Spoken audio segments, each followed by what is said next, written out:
Hello नमस्कार। आप सभी का स्वागत है डीएस क्लासेस पे। आज से हम राजस्थान के जीके की क्लास प्रारंभ करने जा रहे हैं।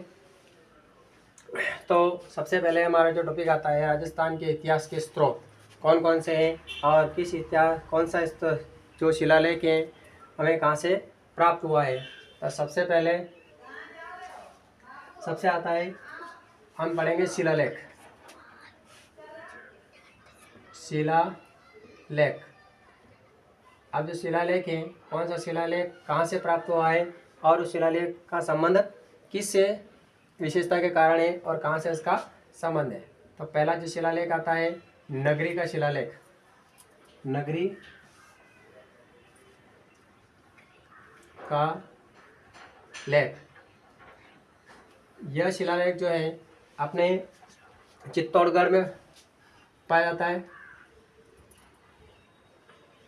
चित्तौड़गढ़ से प्राप्त हुआ है तथा इसका जो संबंध है वो है जैन व बौद्ध से धर्म से रहा हुआ है। इसका जो संबंध जैन व बौद्ध धर्म से इसका संबंध रहा है। उसके पश्चात दूसरा जो शिलालेख आता है वो आता है गोसुंडी का अभिलेख।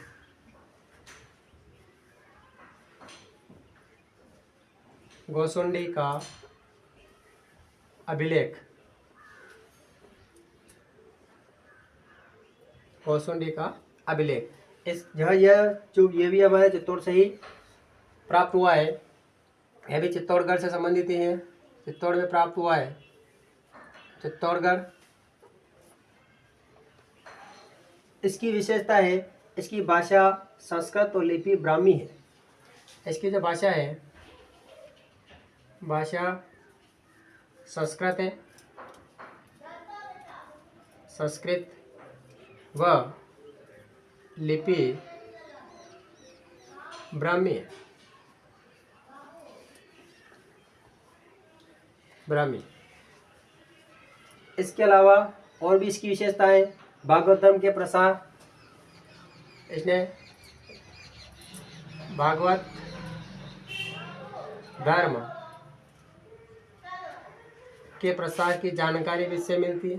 यानी कि इस गोसुंडी के अभिलेख से जानकारी मिलती है कि भागवत धर्म का प्रसार हुआ है तथा अश्वमेघ के यज्ञ के प्रचलन भी होता है। अश्वमेघ के यज्ञ का प्रचलन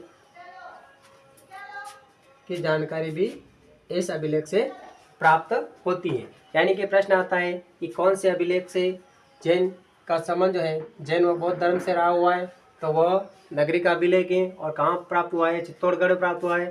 जैसे दूसरा प्रश्न आ सकता है कि संस्कृत और ब्राह्मी लिपि, भाषा संस्कृत और ब्राह्मी लिपि का जो अभिलेख है वह कहाँ प्राप्त हुआ है। गोसुंडी का अभिलेख है, चित्तौड़ में आया है। किस अभिलेख में भागवत धर्म के प्रसार की बात कही गई है, तो वह है आपका गोसुंडी का अभिलेख। और अश्वमेघ यज्ञ के प्रचलन की जानकारी किस अभिलेख से मिलती है, तो यह अपने गोसुंडी के अभिलेख से प्राप्त होती है। तीसरा आता है नानसा युग का अभिलेख। नानसा युग का अभिलेख, नानसा युग का अभिलेख, यह जो अभिलेख है यह हमें नानसा गांव भीलवाड़ा से प्राप्त हुआ है। एक गांव है नानसा, गांव है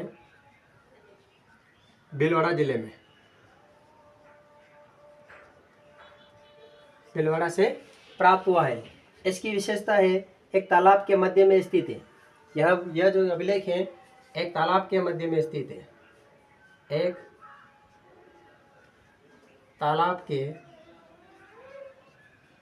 मध्य में स्थित है, पहली विशेषता।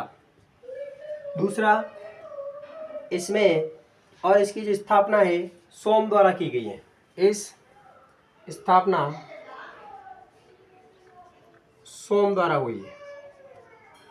इसके जो स्थापत्यकार हैं यानी कि इसकी स्थापना की है वह सोम द्वारा की गई है तथा इसमें शक्ति और गुरु नामक व्यक्ति द्वारा षष्ठी का यज्ञ कराने का उल्लेख है। इसमें शक्ति गुण गुरु, इसमें शक्ति गुण गुरु व्यक्ति द्वारा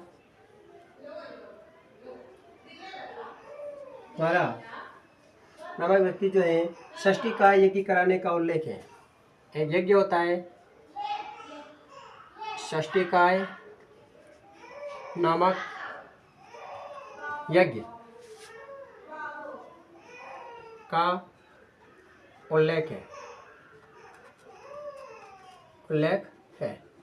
यानी कि अगर पूछा जाए कि किस अभिलेख में षष्ठीकाय यज्ञ जो है उसका उल्लेख है, तो वो आता है नानसायुग का अभिलेख भीलवाड़ा।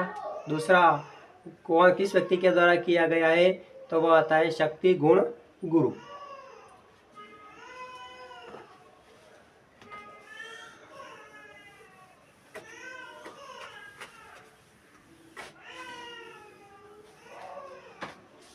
चौथा अभिलेख है बरनाला युग स्तंभ लेख।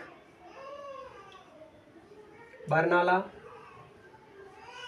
युग स्तंभ लेख, यह जो अभिलेख है वह बरनाला गांव जयपुर में है। बरनाला गांव जयपुर में। इसके अलावा पांचवा जो अभिलेख है मतलब बड़वा का स्तंभ लेख, बड़वा का स्तंभ लेख, यह लेख जो है कहाँ से प्राप्त हुआ है, ये कोटा से प्राप्त हुआ है। कोटा। इसकी विशेषता है त्रिरात्र यज्ञों का उल्लेख है इसमें। त्रिरात्र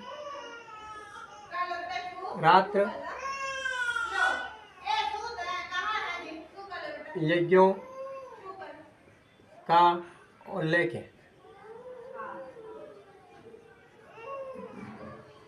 तथा वैष्णव और धर्म यज्ञ की संहिता की जानकारी मिलती है। इससे वैष्णव धर्म की जानकारी मिलती है। वैष्णव धर्म की जानकारी।